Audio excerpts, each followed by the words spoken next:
The alarm on Caleb Merritt's phone went off at 4:45 in the morning, same as every other day. The screen cracked at the corner, the glass held together by a strip of clear tape he'd applied 3 months ago and never replaced. He silenced it with his thumb before it could ring twice. An old habit born from years of sharing thin walls with people he didn't want to wake. The trailer was cold. October in the Texas Hill Country didn't play games. The temperature had dropped into the upper 30s overnight, and the single-pane windows did almost nothing to hold the warmth inside. Caleb sat up on the edge of his cot, rubbing his face with both hands, and let his eyes adjust to the darkness. The small space heater in the corner glowed orange, humming quietly. Across the room, behind a curtain he'd hung using a tension rod and 2 bent nails, his daughter Lily slept in her narrow bed, tucked under 2 quilts and the old fleece blanket he'd bought at a gas station in Amarillo 4 years ago. He sat still for a moment, listening to her breathe. Then he stood, pulled on his thermal undershirt, his flannel, his worn Carhartt jacket, his jeans stiff from the previous day's dried mud, and his boots, brown leather, resoled twice. The left one with a small hole near the toe he'd been meaning to patch for 2 weeks. He moved without turning on the overhead light. He knew the space by feel. 4 steps to the bathroom, 2 steps back, reach left for the jacket hook, find the door handle without looking. Outside, the air hit him full in the face. The sky over Drover's Creek Ranch was enormous. That was the one thing about this part of Texas that never stopped affecting him, no matter how many mornings he'd stood in it. A black vault dusted with stars, the Milky Way still visible in the hour before dawn. The kind of sky that made a man feel small and strangely grateful at the same time. His breath came out in visible clouds. The gravel crunched under his boots as he made his way toward the main barn. Hands shoved deep in his jacket pockets, collar turned up against the wind that moved steadily from the northwest. Drover's Creek Ranch covered just over 4,000 acres in Kendall County, about 30 miles north of San Antonio. Thomas Whitfield had inherited the core property from his father and expanded it aggressively over 2 decades, acquiring adjacent parcels whenever they came available, until the ranch had become one of the larger private cattle operations in the region. It ran approximately 800 head of Angus Hereford crossbreeds, maintained a small herd of quarter horses, and in recent years had added a modest but profitable agritourism component. Weekend visitors who paid to ride horses, watch cattle work, and eat barbecue on a cedar deck overlooking the valley. Caleb had nothing to do with the tourism side. His job was the cattle. He'd been hired 2 years ago by the ranch foreman Dale Hutchins, a lean and weathered man in his mid-50s who communicated almost entirely in single syllables and trusted action over words. The interview had lasted 6 minutes. Dale had looked at Caleb's hands, asked him 2 questions about cattle health, and told him to show up Monday at 5. No written contract, no benefits discussion, just a handshake and a daily rate that was fair, but not generous. Caleb had taken the job without negotiating. He needed it too badly to negotiate. The main barn was already lit when he arrived. Dale was always there before him, a point of quiet pride the foreman never mentioned but always maintained. 2 other hands, brothers named Marco and Jesse Vega, were filling water troughs at the far end. Caleb nodded at them and they nodded back. That was generally the extent of the morning conversation. He pulled the feeding schedule from the clip on the post at the barn entrance and ran his eyes down it. Dale had added a handwritten note at the bottom. Check south pasture fence line after feeding. Storm last night may have knocked sections down near the creek. Caleb folded the paper and tucked it in his jacket pocket. He worked through the feeding routine methodically. Hay distribution, grain supplements for the animals flagged for weight monitoring, fresh water checks, a visual pass through each pen to spot anything that looked off, limping, lethargy, discharge, unusual behavior. He'd learned to read cattle the way some people read faces, picking up signals that were subtle enough to miss if you weren't paying close attention. It was a skill built from years of work on different operations across 3 states, and it had made him useful enough that Dale rarely questioned his judgments on animal health. By 7:15 he was done with the barn. He loaded a repair kit into the back of the old F250 work truck, wire cutters, fence pliers, a roll of barbed wire, wooden stakes, and drove the rutted dirt road south toward the creek pasture. The sun was just breaking over the eastern ridge when he arrived, painting the dry grass amber and throwing long shadows across the slope. He parked at the gate, climbed through, and started walking the fence line, scanning the wire and the posts for damage. He found it about a quarter-mile in, a section where a fallen cedar branch had come down on the wire, pulling 2 posts clean out of the ground and leaving a gap of nearly 8 feet. The ground around it was churned from cattle moving through. He made note of it and kept walking, checking the line all the way to where it met the creek bank. That's where he heard it. A sound he almost missed, a thin, intermittent vocalization. Not quite a bleat and not quite a cry, something in between. Carried on the wind and nearly swallowed by the sound of the water moving over the rocks. He stopped walking, listened. There it was again, slightly to his left downstream, near a dense cluster of cedar and scrub oak that grew close to the water's edge. He left the fence line and moved toward the sound. The calf was lying on its side in the mud at the creek's edge, half in and half out of the shallow water. It was a newborn. Caleb could tell by the size, the damp look of the coat, the umbilicus still visible and recent. Angus, solid black except for a small patch of white on the chest. Its front left leg was caught in a tangle of old barbed wire that had broken off from a fence post years ago and been swept down by previous floods to collect in a low spot near the bank. The wire had wrapped twice around the leg just above the hoof, and the calf had been struggling. The mud around it was churned and dragged, which had only tightened the coil and driven the barbs deeper into the skin. The leg was bleeding. Not catastrophically, but steadily, the dark red mixing with the creek water and mud into something that looked worse than it probably was. The calf turned its head toward Caleb as he approached, the dark eyes wide and exhausted and frightened, the vocalization dropping to an almost inaudible murmur. Caleb crouched down and was still for a moment. He looked around. No cow nearby. The mother had either wandered off or been separated during the night. No other hands in sight. His radio was in the truck, a quarter-mile away. His phone had signal here, barely, one bar that came and went. He pulled off his jacket. "All right," he said quietly to no one in particular, or perhaps to the calf specifically. "Let's take a look." He had wire cutters and the repair kit back at the truck, but the calf was distressed and he wasn't going to leave it to walk back and return. He pulled his multi-tool from his belt. It had a wire cutter on it, smaller but adequate, and began working on the tangle carefully, talking in a low and even voice the entire time. Not words exactly, just sound, the kind of continuous quiet murmur that cattle respond to, that says, "I am not a threat. I am not fast. I am here and still." The wire was old and stiff, and had oxidized brown, difficult to manipulate with cold fingers. It took him nearly 20 minutes to work through the coil without pulling it against the wounds. He kept one hand on the calf's shoulder throughout, maintaining contact, feeling the animal shaking with cold and fear and exertion. When the wire finally came free, he set it aside and examined the leg. 3 lacerations, the deepest maybe an inch long, on the outer side of the cannon bone.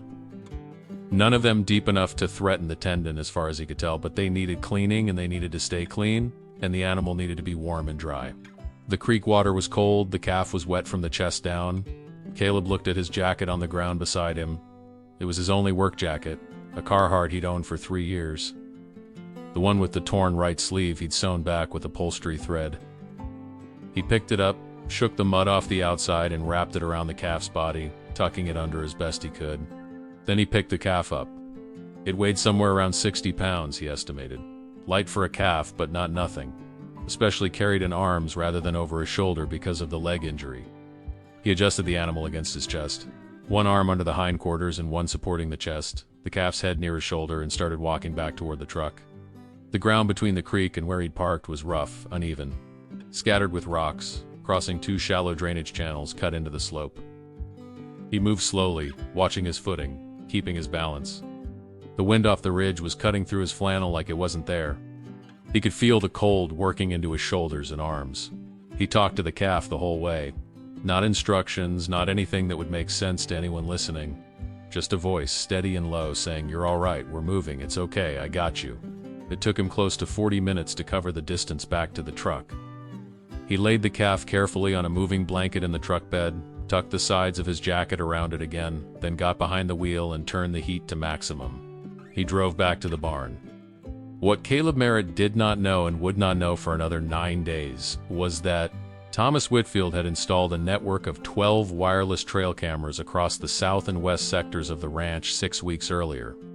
following the theft of 2 ATVs and approximately $4,000 in equipment from an outbuilding.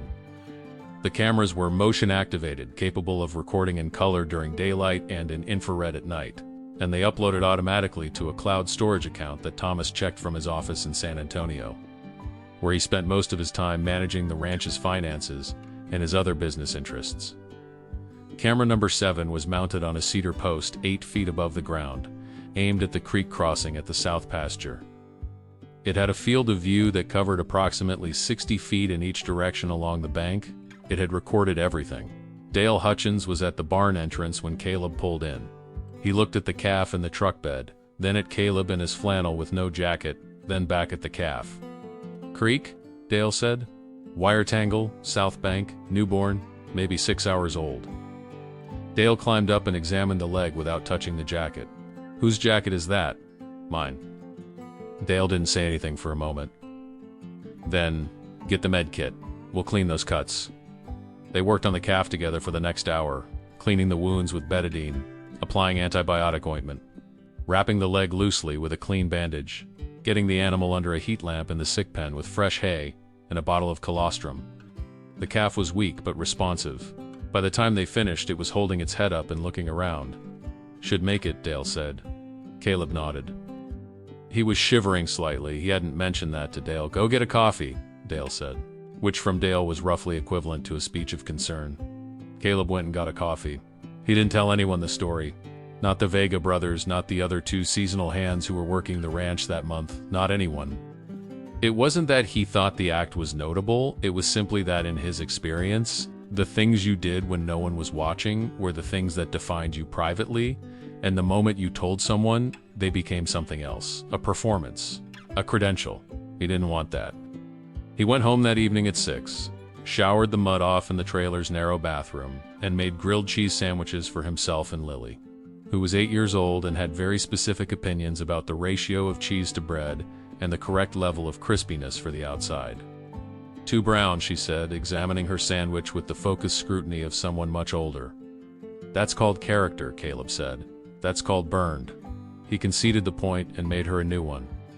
She sat at the small table by the window and told him about school, a project about Texas wildlife, a disagreement with her friend Sophia about something that sounded complicated and important, a book she was reading about a girl who trained horses. Caleb listened and asked questions and ate his burned grilled cheese and thought that this specific moment, this ordinary evening, was the thing he worked every cold morning to maintain. It wasn't glamorous, but it was real. Outside the trailer window, the hill country dark came down fast and total, the stars coming out one by one over the pasture, and the calf in the sick pen survived its first night.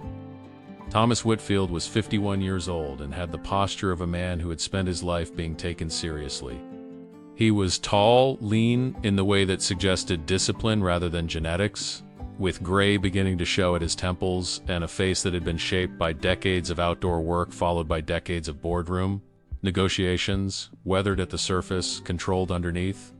He wore his success with a kind of deliberate understatement: good boots, plain shirts, a truck that was new but not ostentatious. The kind of man who didn't need to announce himself because rooms tended to notice him anyway. He ran the ranch from a distance by preference and by necessity. His primary business was a commercial real estate holding company based in San Antonio, Whitfield Capital Group, which managed a portfolio of properties across South and Central Texas. The ranch had been in the family for 3 generations, and he maintained it with the same combination of efficiency and emotional distance that he applied to most things. He hired good people, paid them fairly, and expected results. He did not involve himself in the daily mechanics of cattle work. That was Dale Hutchins's domain. He checked the security cameras twice a week, usually on Tuesday and Friday evenings, reviewing flagged clips from the motion sensors with the same methodical attention he brought to financial statements. Most of what the cameras caught was unremarkable. Deer moving through at dusk, cattle clustering near the water, one of the hands smoking behind the tool shed. The ATVs had not been stolen again. The cameras had functioned as a deterrent, which was all he'd really needed. On the Friday of the second week of October, he opened the cloud storage folder on his laptop in his San Antonio home office, clicked through to Camera 7's recent files, and found a clip flagged from 6:38 in the morning, duration 44 minutes. He pressed play. The image quality was good. The sun had just cleared the ridge and there was adequate light. He watched a man he recognized as one of the ranch hands. He had to look at the employee roster to confirm the name: Caleb Merritt, general hand. Day rate: walk into the frame, stop at the creek bank, and crouch down. Thomas leaned closer to the screen. He could see the calf in the mud. He watched Caleb assess the situation, remove his jacket, begin working on the wire with what looked like a multi-tool. He watched for 20 minutes without moving. He watched Caleb lift the calf. He watched him adjust his grip, find his balance, begin the walk back across the rough ground in the January wind without his jacket. He watched him stop twice to readjust his hold without putting the animal down. He watched him talk. Thomas could not hear what was being said, but he could see the movement of the jaw. Steady and continuous, all the way to the edge of the camera's range. When the clip ended, Thomas sat back in his chair. He stayed like that for a while. Then he rewound it to the beginning and watched it again. He didn't call Dale that night. He called him the next morning, Saturday at 7:15, which was earlier than he normally called. "The hand named Merritt," he said. "How long has he been with us?" "Little over 2 years," Dale said. There was the sound of wind on Dale's end, the creak of a gate. "Good worker. Quiet. Doesn't cause problems. Family?" A pause. "Has a daughter. 8 or 9, I think. Single. Lives in the Cimarron trailer on the south edge of the property, the one we keep for seasonal housing." Thomas knew the trailer. It was the oldest unit on the property, heated by a space heater, the kind of place you put someone temporarily and then forgot about. "How's he getting on financially?" Another pause, longer this time. Dale was not a man who liked questions he didn't understand the purpose of. "I don't get into my people's finances, Mr. Whitfield. That's not a criticism. I'm asking because I'm curious." "Day rate," Dale said. "Same as the others. Far as I can tell, he manages." Thomas thanked him and ended the call. He spent the rest of the morning reviewing what he knew and what he didn't. Caleb Merritt, 34, according to the employment file. No emergency contact listed. He'd left that field blank on the hiring paperwork. Address: the Cimarron trailer, Drover's Creek Ranch. Previous employment: 3 other ranches across Texas and 1 in New Mexico, all confirmed by reference checks that Dale had run before hiring. There was nothing unusual in the file, nothing that told him what he'd watched on that camera for 44 minutes. He closed the laptop and went to church, which he did every Saturday evening. A habit inherited from his mother that he'd maintained even after his faith had become something more complicated and private than it had been in youth. He sat in the third pew and thought about what it meant to do the right thing when you were certain no one was watching. He thought he used to know the answer to that. The clip left his cloud storage on Sunday afternoon. Thomas had forwarded it to his personal email, intending to file it. Instead, and he would not be entirely able to explain this decision afterward, he forwarded it to his nephew, Brandon Whitfield, who was 26 and ran the social media accounts for the ranch as part of a modest promotional effort to support the agritourism side. The message he wrote was brief. "Saw this from one of the security cameras. This is what we want people to know the ranch stands for." He did not tell Caleb, he did not ask permission. In his mind, in that moment, it was not a complicated decision. It was a piece of footage that reflected well on the ranch and on the young man in it. And sharing it seemed like a natural thing to do. Brandon posted it Monday morning. By Monday evening, it had been viewed 400,000 times. By Tuesday morning, 2 million. Caleb found out from Lily. He'd picked her up from school on Tuesday the way he always did, driving the 20-minute round trip in his personal truck, a 2011 Chevy Silverado with a dented rear quarter panel, and she got in with her backpack and her lunchbox and her current library book and said, before she'd even closed the door, "Dad, did you save a baby cow?" He looked at her. "What?" Sophia's mom showed Sophia a video of a man saving a baby cow on a ranch, and Sophia said she thought it looked like you and showed me, and it was definitely you. Caleb was still looking at her. "What video?" Lily had her phone out, a basic device he'd bought for emergency contact, not for social media, a rule she followed with imperfect consistency. She had the clip pulled up. She handed it to him. He watched it in the school pickup line with the truck in park and his hands not entirely steady on the phone. He'd known about the cameras in an abstract way. Dale had mentioned them when they were installed. A brief announcement about not going through certain buildings without logging it for liability reasons. It hadn't occurred to him to think about the south pasture. It hadn't occurred to him that there was anything to record. That's 4.6 million views, Lily said, reading from the screen. He handed her phone back without speaking. Is that a lot, she asked. Yeah, he said. That's a lot. He pulled out of the pickup line and drove home in silence, his jaw tight and his mind working through the implications in a way that had nothing to do with pride or pleasure. 4 million people had watched him do something private, something he'd done without thinking about anyone watching. And now it was out there, enormous and irretrievable, and he had no idea what that was going to mean. What it meant, in the first 24 hours, was that his phone began receiving calls from numbers he didn't recognize. He didn't answer any of them.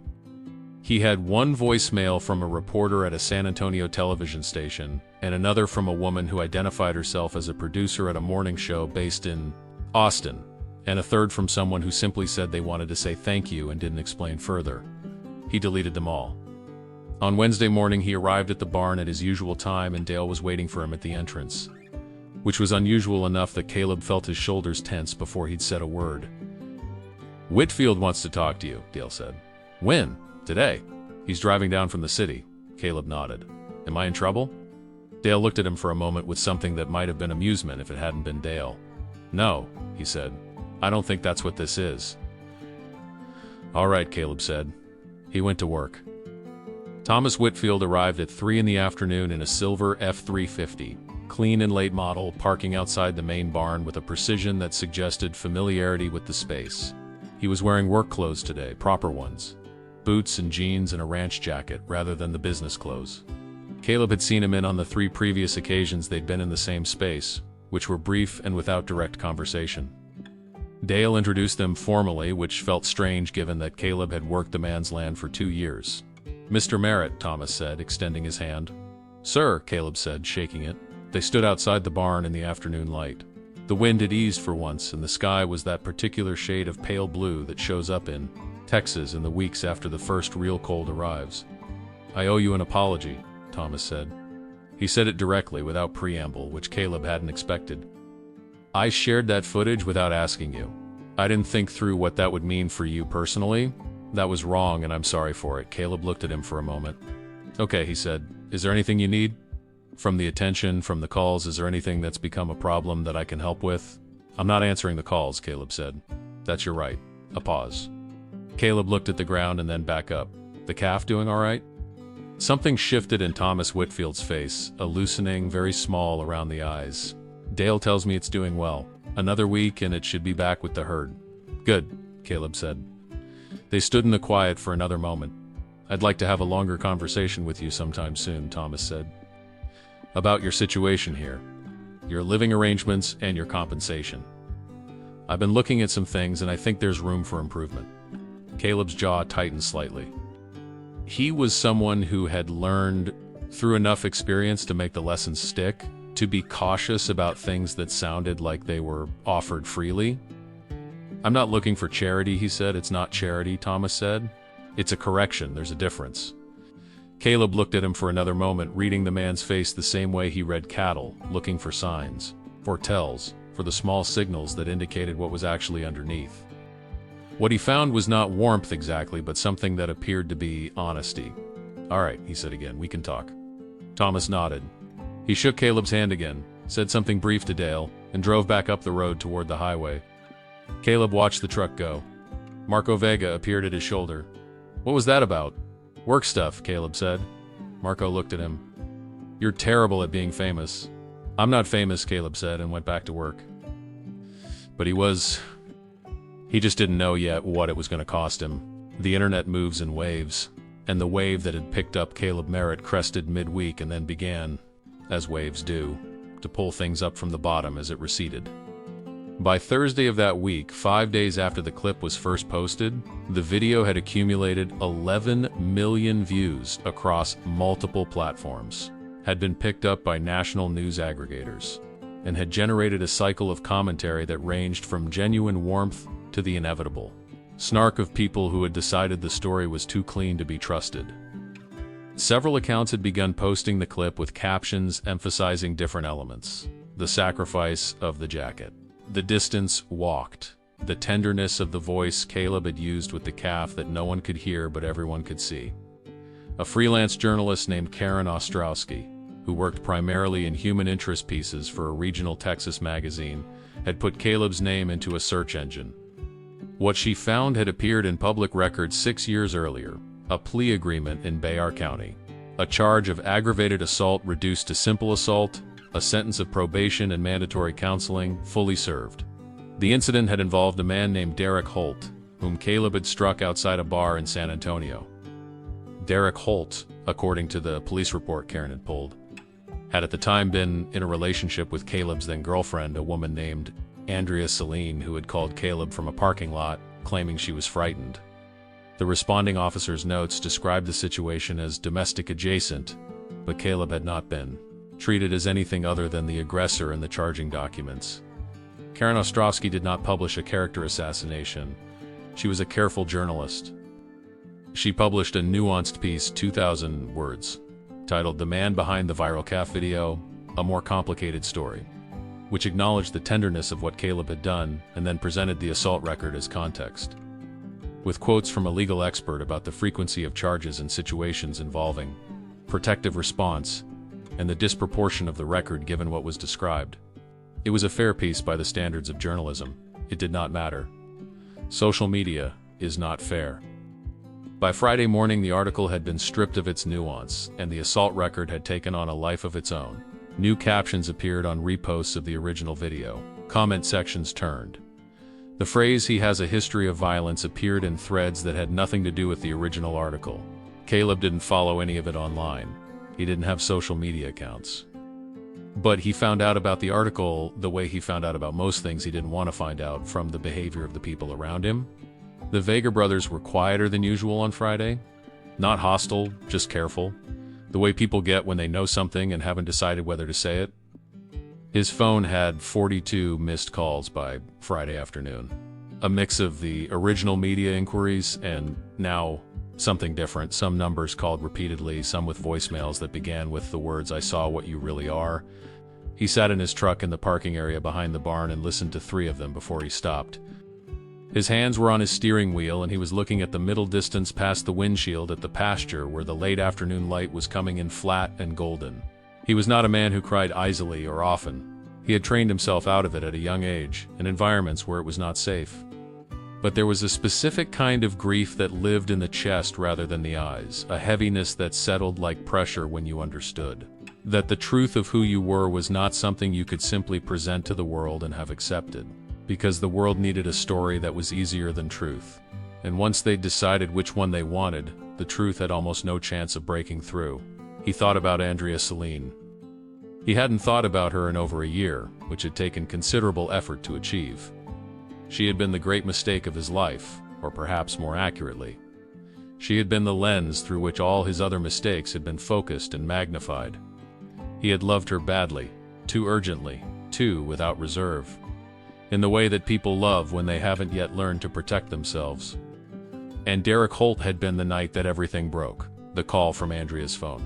The panic in her voice, the parking lot outside the bar with the neon sign red against the wet asphalt, and Caleb's fist connecting with the side of Derek Holt's face before his brain had fully processed what his body had already decided to do.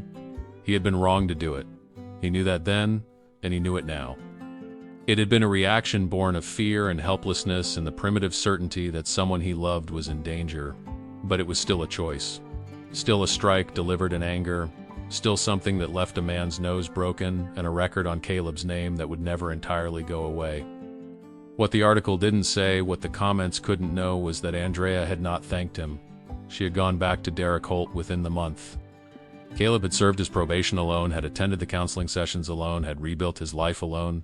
Lily had been born 2 years later to a different woman, a woman named Rachel Cole, who had left when Lily was 4 months old and had not returned.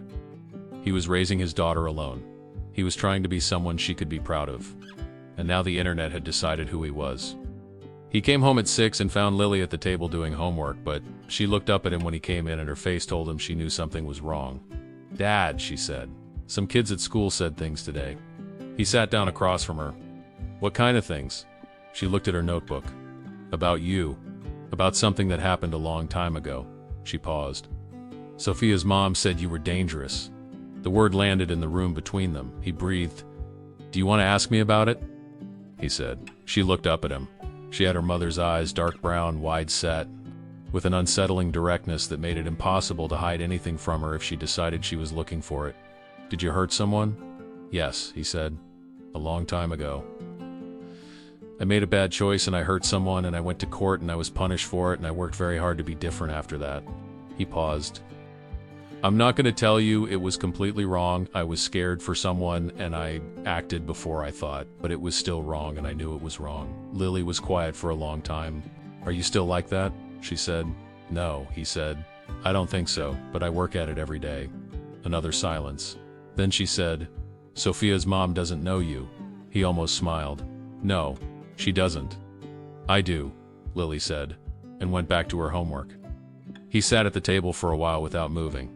Something loosened inside him by those 3 words in a way that he couldn't entirely account for. Thomas Whitfield saw the Karen Ostrovsky article on Friday morning, forwarded to him by Brandon, who was managing the notifications from the original post and was increasingly stressed about the comments. Thomas read it twice, slowly. Then he pulled up the original employee file again and read through it a second time, looking at the employment history, the reference check notes, the 2 years of daily reports he'd received from Dale. He thought about what he'd seen on the camera, the 20 minutes with the wire, the 40-minute walk in the cold, the voice steady and continuous all the way to the edge of the frame. He called his attorney, a woman named Patricia Cook, whom he'd worked with for 15 years, and asked her, as a hypothetical, about a 6-year-old assault conviction fully served. She told him what he already suspected, that a completed plea in probation was a matter of public record, but carried no ongoing legal consequence. Then he called Dale. Have you seen what's happening online? I don't do online, Dale said.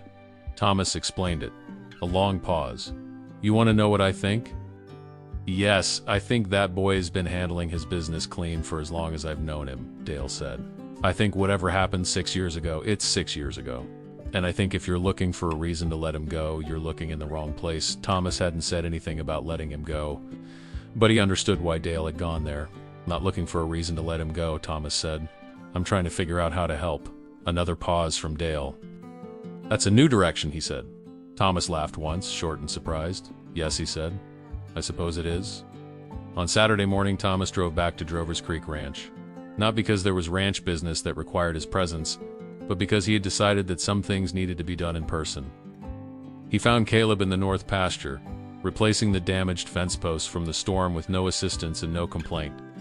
The wind had come back and the temperature had dropped again. And Caleb was working in a new jacket, a plain green canvas barn coat, the kind you found at farm supply stores for $30. Driving steel posts with a manual driver, methodical and steady. Thomas walked out to him across the pasture. Caleb looked up and then went back to what he was doing, which Thomas respected. I want to tell you something, Thomas said when he reached him. Caleb set the post driver down and straightened up, waiting. What's happening online? The article and the rest of it? I'm responsible for that. I put the footage out there. I created the situation that created the scrutiny. He paused. I don't have the power to control what people say, but I have the power to say clearly what I think, and I want to say it to you first. Caleb was looking at him steadily. I think what you did in that creek bed was the truest thing I've seen on this property in years, Thomas said. And I think whatever you did 6 years ago is none of my business, except, insofar as I can tell from 2 years of working alongside you, that it isn't who you are now. And that's the only part that matters to me. A very long pause. Caleb looked at the fence post in the ground, then at the horizon, then back at Thomas. I appreciate that, he said. His voice was controlled and flat in the way that indicated it was carrying more than it was showing. I'd like to offer you the permanent ranch hand position, Thomas said. Senior hand, Dale's deputy. Salary, not day rate, benefits. And I want to move you and your daughter into the Creekside house. He named a number that was nearly double Caleb's current daily rate annualized. Caleb was quiet for a full 30 seconds. Why, he said. Because you've been doing that job for 2 years without the title or the pay, Thomas said. And because I've been running this ranch at a distance for too long and things have been slipping through that I should have caught sooner. Dale needs a real deputy and you're the only one out here who's earned it. That's not why, Caleb said. Thomas looked at him. No, not entirely. He paused. I think the video reminded me of something I used to understand better. About what it means to work hard and do it right and not need anyone to see it. Another pause. I think I needed to be reminded of that. Caleb picked up the post driver. He bounced it once in his hands, weighing it. I want to keep my trailer for the moment, he said. The Creekside house is too much too fast, but I'll take the job. Thomas almost said something about the trailer, but stopped himself. The man knew what he needed and didn't need someone making decisions for him. The job is yours, Thomas said. I'll have the paperwork ready Monday. They shook hands in the cold pasture, the wind moving the dry grass around their boots. And something shifted between them, not warmth yet, not friendship, but the beginning of a different kind of respect than the one that had existed before, the kind that goes in both directions. The offer from Thomas Whitfield did not make the rest of the world quieter. If anything, the announcement that Caleb had been promoted, which Brandon posted on the ranch's social media account with careful, measured language, created a second wave. Some of it was positive. People who had followed the original clip celebrated, posted their own comments, argued with the detractors. The calf video was reshared with new captions. Someone had named the calf, incorrectly attributing this to Caleb, and the name Lucky had taken on a life of its own. Media inquiries resumed.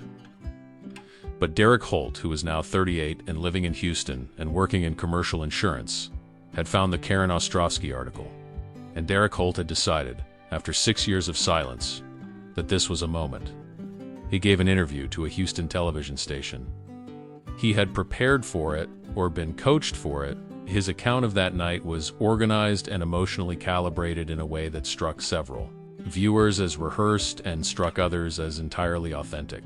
He described a confrontation that was more severe than the police report suggested, that had left him with lasting anxiety and trauma and a broken nose that had required surgery. He said the plea agreement had been inadequate. He said he was glad people were examining the real Caleb Merritt. The clip of Derek Holt's interview had 2 million views by the following morning. Caleb watched it on Dale's office computer. Dale had called him in before the workday started, which was how Caleb understood that something significant had happened overnight. He watched the 6-minute clip without expression, his arms crossed, leaning slightly forward. When it ended, he was quiet for a moment. He's not lying about everything, he said. Dale, who had been standing by the window, turned to look at him. The nose needed surgery. That's true. Caleb uncrossed his arms. The rest of it is, he's telling a version, but there's enough real in it that I can't call it a lie. What actually happened? Caleb had never told anyone the full story. He looked at Dale, at the lean, weathered face, the eyes that judged things carefully and without drama, and decided that this was one of the few people in his life who had earned the full version. He told it straight from the beginning. Andrea's phone call, what she'd said, what he'd believed when he pulled into that parking lot, the rain, the neon sign, Derek Holt, and the way he'd been standing. The thing in his posture that Caleb had read as threat before anything else had registered. The strike. The immediate, sickening clarity of having made the wrong choice even as the adrenaline was still running. She'd called me scared, he said. But she wasn't. Or she wasn't anymore. Maybe she had been and Holt had calmed down, I don't know. I came in at the wrong moment, read it wrong, and hit a man who wasn't in the act of hurting anyone when I got there. Dale said nothing for a while. So you were wrong, he said finally. Yes, but not malicious. No. But that doesn't fix his nose. Dale nodded. It was the kind of nod that said, I have placed this information where it belongs and I am done with the examining of it. What do you want to do about the interview, he said. Nothing, Caleb said. I'm not going to fight it publicly. I'm not going to give another interview. I made a mistake and I was held accountable for it, and I've lived as cleanly as I know how since then, and that's the whole story. He paused. I can't control what people believe. Dale looked at him for a long moment. No, he said. You can't. But Lily's going to hear about this, Caleb said, and that was the part of his voice where the control slipped, barely, just for a second. And I need to be the one who talks to her about it before she hears it somewhere else. Then go do that, Dale said. He picked Lily up from school at the regular time, but instead of going straight home, he drove to a place they both liked, a small pull-off on the county road, above the ranch where the land dropped away and you could see 20 miles in 3 directions. All of it ranch land and cedar and limestone outcroppings, and the thin silver line of the river in the distance. He parked and they sat in the truck with the engine idling for warmth. I need to tell you something, he said. Lily, who had clearly been anticipating this, said, "About the man on TV. You know about it." Sophia's mom texted in the school parent group. A pause. She put a lot of exclamation points. He told her. He told her the whole thing, adapted for the understanding of an 8-year-old without softening the essential facts. He had thought someone he cared about was in danger. He had made a very fast and very wrong decision. He had hurt someone. He had been punished. He told her that the man on TV was not lying about the nose or the surgery. He told her that he'd been wrong. Lily listened with her hands in her lap, looking out the windshield at the long view. "Do you still love that woman?" she asked. He blinked. He had not expected that question. "No," he said. "I haven't for a long time." "Did you love her when you did it?" "Yes," he said. She thought about that. "Is that why you did it? Because you loved her?" "Partly. And partly because I was scared. And partly because I was young and I didn't know how to stop and think before I acted." "All of those things together? Do you know how to stop and think now?" "I work at it," he said. "Most days." She was quiet for another minute. Then she said, Okay. I still know who you are." She looked at him with those dark eyes, direct and unflinching. "You're the person who carried a baby cow 2 miles in the cold without your jacket because it needed help. That's who you are now." He looked at her for a long time. "When did you get so smart?" he said. "I've always been this smart," she said. "You just don't always listen." He laughed. A real one, short and surprised and genuine, the kind that cleared something out of the chest. He reached over and put his arm around her, and she leaned into his side, small and warm, looking out at the long Texas afternoon. Thomas Whitfield had seen the Houston interview before Dale had. He'd seen it at 11 at night in his office with a glass of whiskey he hadn't touched. He watched it twice, the same way he'd watched the Creek video twice, with the same intensity and something of the same stillness. He called Patricia Cook, his attorney, at 7 the next morning. If someone wanted to respond publicly to something like this, not legally, just factually, what would that look like? Patricia told him. He thought about it for 2 days. Then he wrote something himself. Not a press release, not a legal statement, a personal post on his own social media account, which had previously been used only for ranch-related content and had a modest following. He wrote about what he'd seen on the camera in the creek bed. He wrote about the jacket on the cold ground. He wrote about the 2 years he'd watched Caleb work and what that watching had told him. He did not attack Derek Holt. He did not relitigate the 6-year-old incident. He said only, "I hired Caleb Merritt 2 years ago and I promoted him last week, and I would do both again today without hesitation. And if that tells you something about my judgment of character, I'll stand by it." He posted it on Wednesday morning and went to work. By that afternoon, it had 40,000 shares.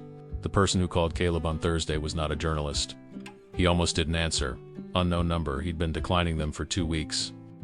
But something made him pick up, some instinct he couldn't explain. Is this Caleb Merritt?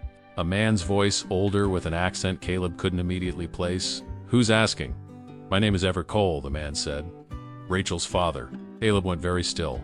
Rachel Cole, Lily's mother, who had left when Lily was 4 months old, whose family Caleb had never met, never spoken to, never had contact with because Rachel had cut all of them off years before she'd met Caleb, and he had respected that silence. "What do you want?" Caleb said. "I saw the video," Everett Cole said. "And then I saw the other stuff. I've been thinking for a week about whether to call." A pause. "I have a granddaughter I've never met. She's 8 years old. Rachel doesn't. We don't talk to Rachel anymore, but she's mine. And you're raising her alone, and I've been thinking." His voice broke slightly and then recovered. "I'd like to know her, if that's something you'd consider." Caleb sat down on the tailgate of his truck in the barn parking area. He looked at the sky for a long time. "I'd need to think about it," he said. "Of course," Everett Cole said. "I understand. What part of the video made you call?" A pause. "The part where you put your jacket on the calf," Everett said. "My son-in-law, Rachel's husband, before she left us too, he would have done that. The same way." Without thinking, another pause. "You reminded me of someone I lost." Caleb didn't know what to say to that. He said, "I'll call you back."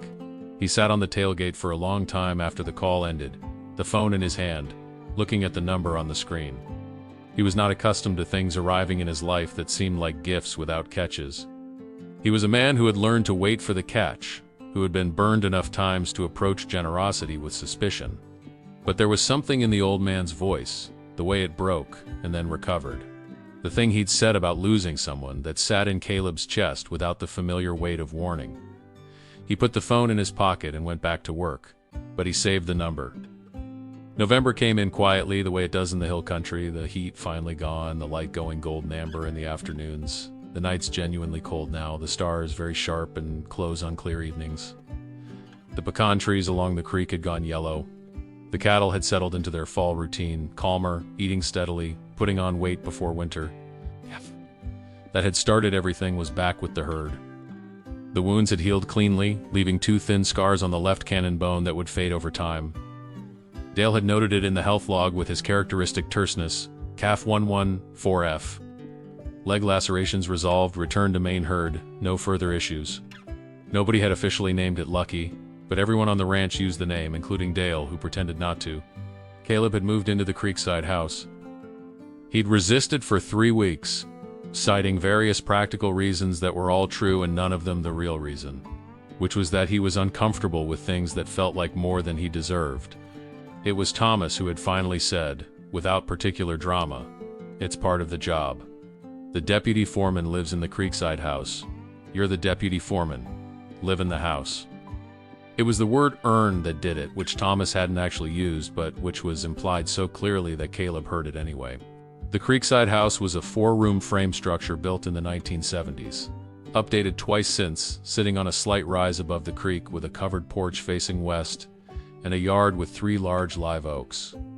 It was not large, but after 2 years in the trailer it felt enormous. Lily walked through every room 3 times on the first day.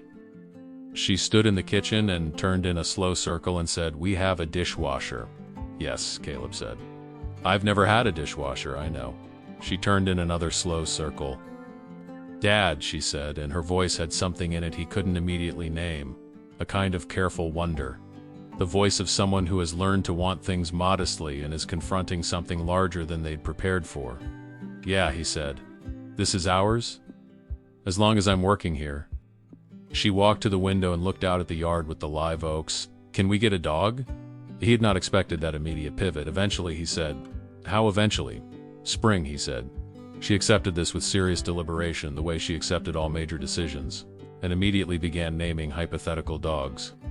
He stood in the kitchen of the house that was his now, listening to her, and felt something that took him a while to identify because he had so little practice with it. The simple, uncomplicated fact of things being all right. He called Everett Cole back on a Thursday evening in early November, sitting on the porch of the creekside house with a cup of coffee going cold in his hand. The conversation lasted 2 hours. He learned that Everett was 67, retired from 30 years with the county road department, widowed 3 years ago, living in a house in Kerrville, 40 minutes north. He had 2 other children, a son in Dallas, a daughter in New Mexico, and 5 grandchildren he saw regularly. He had not seen Rachel in 4 years. He did not want to discuss Rachel beyond what was necessary. What was necessary was this. He said that Rachel had been a complicated person with a history of choices that hurt everyone around her, including herself, and that he had long since stopped looking for reasons and started looking for what was left. What was left for him was a granddaughter he had never been allowed to meet. He had seen Lily's face in the background of a photo Caleb had posted, Caleb's one concession to social media. A single image posted to the ranch's account that showed the porch of the creekside house with Lily visible in the doorway, and had recognized Rachel's eyes.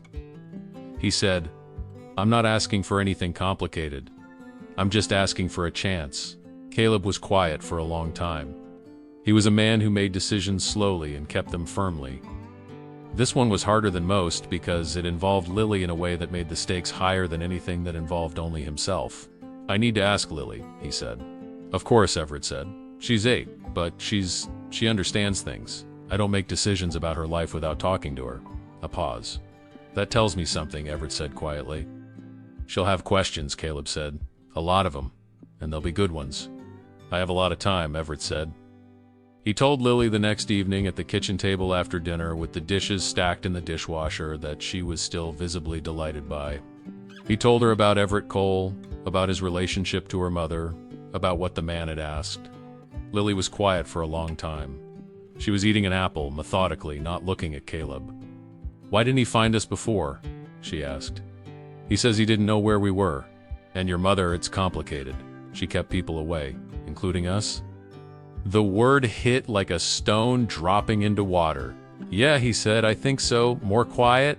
The apple disappeared, one careful bite at a time. Does he seem good? She asked. He seems honest. He sounds like someone who's been through hard things and thought carefully about them. Like you? He smiled a little. A bit older. She put the apple core down. Want to talk to him on the phone first. Then maybe we could meet him somewhere. Not at our house.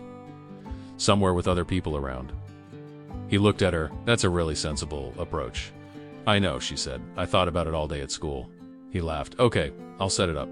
She picked up the apple core and took the last possible bite from it with the focus of someone determined not to waste anything. Dad, she said.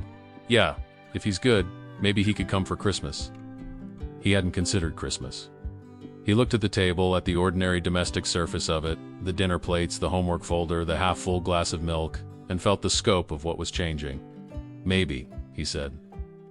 Thomas Whitfield came to the ranch for a full week in the middle of November, the longest continuous time he'd spent on the property in 3 years. He said it was because the fall herd review required his attention. Dale said nothing to indicate whether he believed this. Caleb said nothing at all. But Thomas was on horseback by 8 in the morning every day, working the pastures with Caleb and Dale, learning things about his own land that he hadn't known. He asked questions that showed he'd been paying more attention over the years than he'd let on. He was clumsy on horseback in ways that he acknowledged without embarrassment and improved on visibly over the week. On Wednesday afternoon they were checking the south fence, the same line where everything had started, the repaired posts now solid in the ground, the barbed wire taut and clean. When Thomas stopped his horse at the creek bank and looked at the spot where the calf had been found, the mud had dried and hardened. The old wire tangle was gone. Caleb had cleared it the same week, pulling it out and disposing of it properly so it couldn't catch another animal. The creek ran clear and low in the November quiet, the water moving over the limestone shelf with a sound like something being patiently resolved. This is where it was?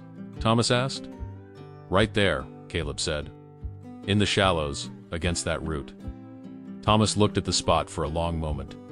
His horse shifted beneath him, impatient, and he settled it with a small adjustment of his weight. Do you know what I was doing that morning?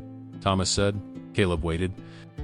I was in a meeting in San Antonio about a property acquisition in New Braunfels.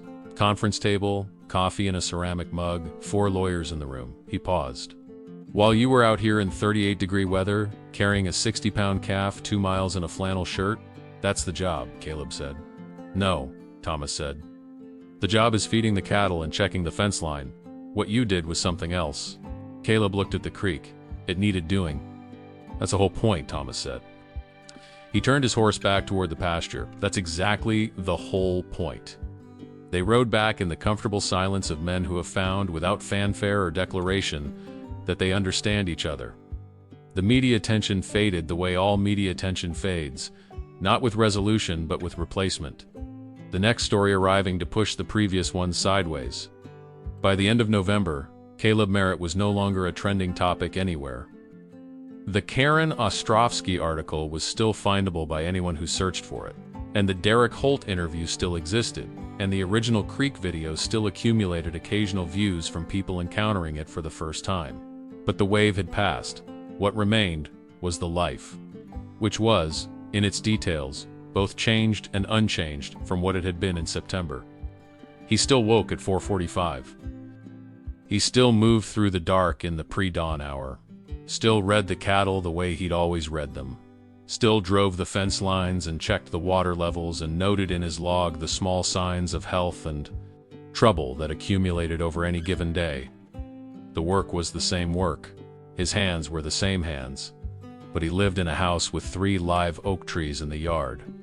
He had a salary and health insurance for the first time in 4 years. Dale treated him differently, not warmly, because Dale did not do warmth, but with a particular kind of professional respect that carried weight precisely because Dale did not distribute it casually. And on the second Saturday of December, Caleb drove 40 minutes north on Route 16 to a diner in Kerrville called Myrna's, a place he'd chosen because it was public and well lit and served good pie and was 40 minutes from home, which gave him and Lily a clean exit if they needed it. Everett Cole was already there when they arrived, He was sitting in a corner booth, a big man going soft with age, white-haired, with the deliberate stillness of someone who had told himself 50 times on the drive down not to arrive at this wrong. He was wearing a flannel shirt and clean jeans, and his hands were folded on the table in front of him the way hands fold when they are trying not to fidget. He looked up when the door opened. Lily walked in ahead of Caleb. She was wearing her good coat, the dark blue one, and her hair was in the 2 braids she always wore on days she wanted to feel prepared. She looked at Everett Cole across the diner with those dark, direct eyes. Everett looked at her. Neither of them moved for a moment. Then Lily walked across the diner to the booth, slid in across from Everett, and said, "Hi, I'm Lily. I have a lot of questions." Everett Cole's face did something that Caleb was glad he was far enough away not to have to pretend he hadn't seen. He cleared his throat and unfolded his hands and said, "Good. I have a lot of time." Caleb sat down next to Lily and ordered coffee. The waitress brought menus. Outside the diner windows, the December afternoon was pale and cold, the mountains to the west catching the last flat light of the early sunset. The questions Lily asked were good ones. She had prepared them, it became clear. As carefully as she prepared her school projects, organized, sequential, with follow-up points that indicated she'd thought through the possible answers in advance. She asked about Everett's job, his family, where he lived, what he did with his time. She asked about his other grandchildren in a way that suggested she was assessing whether he was someone who already had enough and was merely collecting, or someone who genuinely had room. She asked what his wife had been like. That one surprised him. He answered it with a slowness that indicated he was choosing his words carefully, and what he said was true and specific and not performed. And Lily listened with her chin in her hand and nodded when he finished.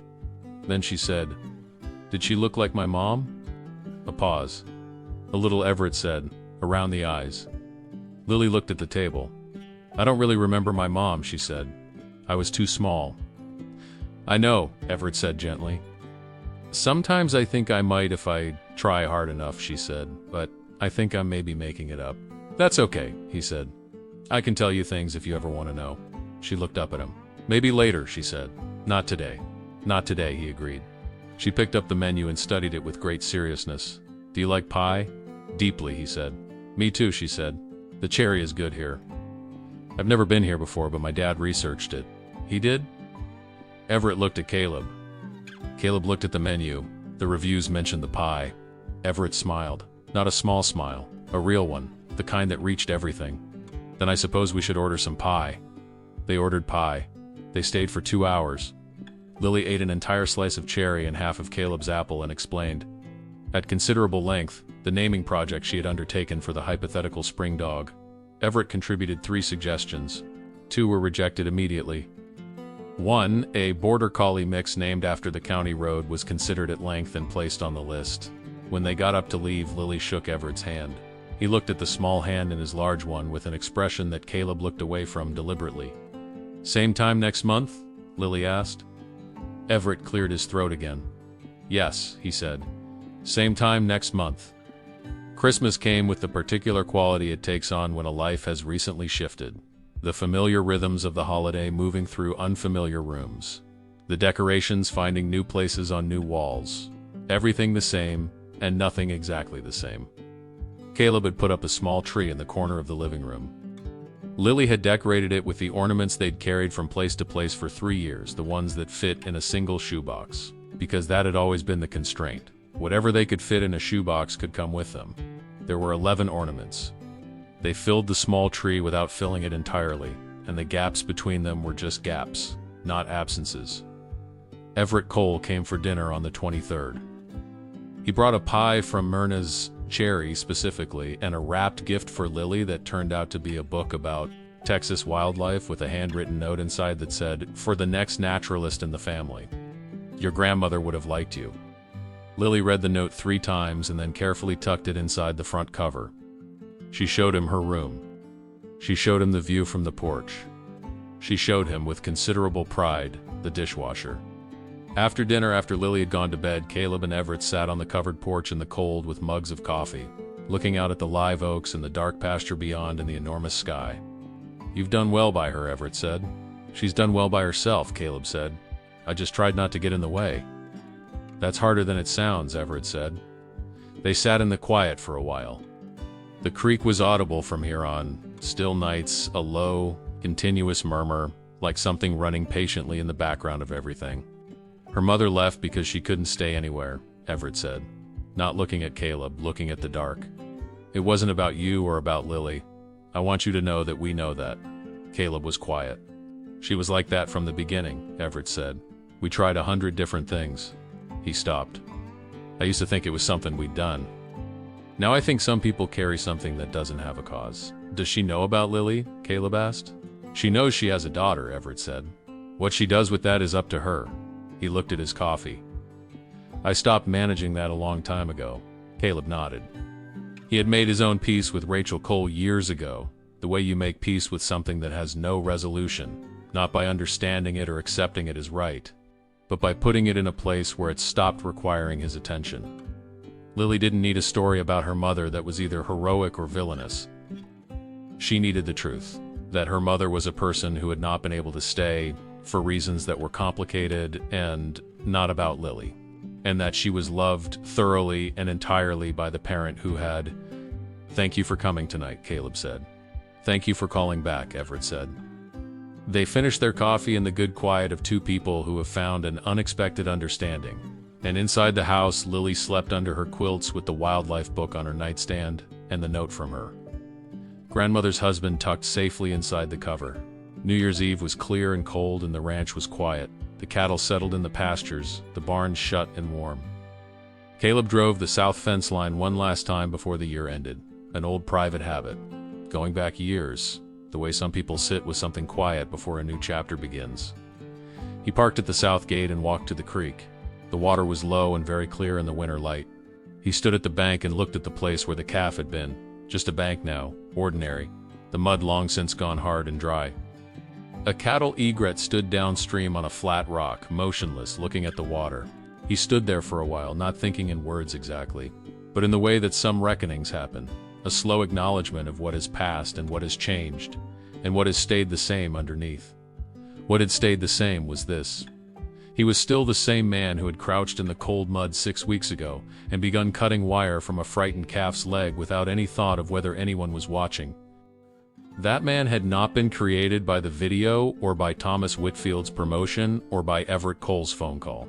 He had been built over years of choices made in the ordinary dark, most of them unwatched, all of them accumulated. The video hadn't revealed something new. It had simply put a light on something that had always been there. He had made mistakes. He would likely make others. He was a man who worked at being better the way he worked at everything, steadily, without fanfare, day after day, because the alternative was to stop trying, and that was not a thing he was capable of. Lily was 8 years old and had her grandmother's eyes and her mother's. Directness and something that was entirely her own, a quality of attention, of seeing clearly and without flinching, that Caleb suspected she had come by on her own. Built in some private interior workshop out of the raw materials of her life.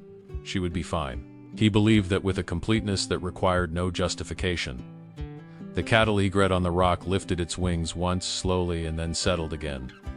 Caleb turned up his collar against the wind and walked back to the truck. In the spring, they got a dog. A border collie mix, 3 months old. Found at the Kendall County shelter by Lily on a Saturday morning, with the focused determination of someone who has been planning an acquisition for months. Black and white, with one ear that stood up and one that folded over, and the hyperactive intelligence of the breed running at full power from the moment they carried him out to the truck. Lily had decided on the name 3 months earlier. She wrote it in her notebook the night after the Kerrville dinner and hadn't changed it. She named him Lucky. Caleb had objected on the grounds that it was the name the internet had given the calf, and he didn't want to reference any of that. Lily had listened to this objection with the patience of someone who has already decided and is allowing the other party time to reach the same conclusion. Lucky is a good name for a dog, she said. It's too on the nose, he said. It's a dog name, she said. Dogs don't know about the internet. He had no real counter to this. Besides, she said, you did get lucky. You got all of this. She gestured at the house, the porch, the live oaks, the long view of the pasture in the early spring afternoon. He looked at what she was gesturing at. Yeah, he said. I suppose I did. The dog ran 3 full circles around the yard and then sat down in the grass and looked at them with an expression of maximum alertness, ears asymmetrical, tail going. Caleb sat down on the porch steps. Lily sat next to him. Lucky trotted over and put his head on Caleb's knee with the complete and immediate trust of something too young to know about caution. He put his hand on the dog's head. Somewhere in the south pasture, calf 114F, Lucky the original, the one who had started all of this, was moving through the spring grass with the herd, the scars on her left leg pale and faded, her stride even and clean. She did not remember the creek bank or the cold mud or the sound of a human voice talking steadily into the dark. But she was alive and walking, and that was the whole point, and it was enough. The afternoon light came in long across the hill country, gold and clean, the way it does in April when the winter is finally genuinely over. Caleb Merritt sat on the porch steps of his house with his daughter and his dog and looked at the sky over the pasture he knew by heart, and felt, without needing to say it, without needing anyone to witness it, that he was, in this moment, exactly where he was supposed to be. Not because the internet had decided he was a good man. Not because his employer had promoted him. Not because the world had looked at him and approved. But because he had shown up quietly, in the cold, when no one was watching. And that had always been enough.